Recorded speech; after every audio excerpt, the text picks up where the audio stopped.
Amal Bentounsi consacre son quotidien à la lutte contre les violences policières depuis la mort de son frère il y a 5 ans.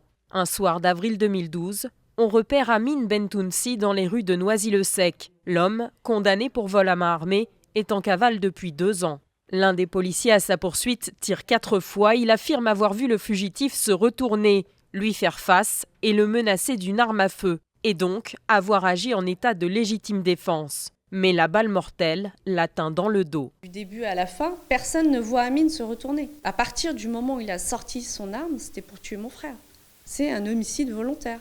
La justice nous prouve qu'on est dans un état de droit et qu'on n'est pas dans un état policier. Pour Amal Bentounsi, c'est une bavure, d'autant que dans sa première déclaration, le policier ne dit pas que son frère s'est retourné. En appel devant la cour d'assises, le policier doit répondre de violences volontaires ayant entraîné la mort sans intention de la donner. L'avocat assure qu'un témoin confirme la version du fonctionnaire. Maître Merchat s'appuie aussi sur une expertise. Lorsqu'on tire 4 cartouches, il faut 3 secondes. Et pour faire un demi-tour, d'après l'expert, il faut 0,32 secondes.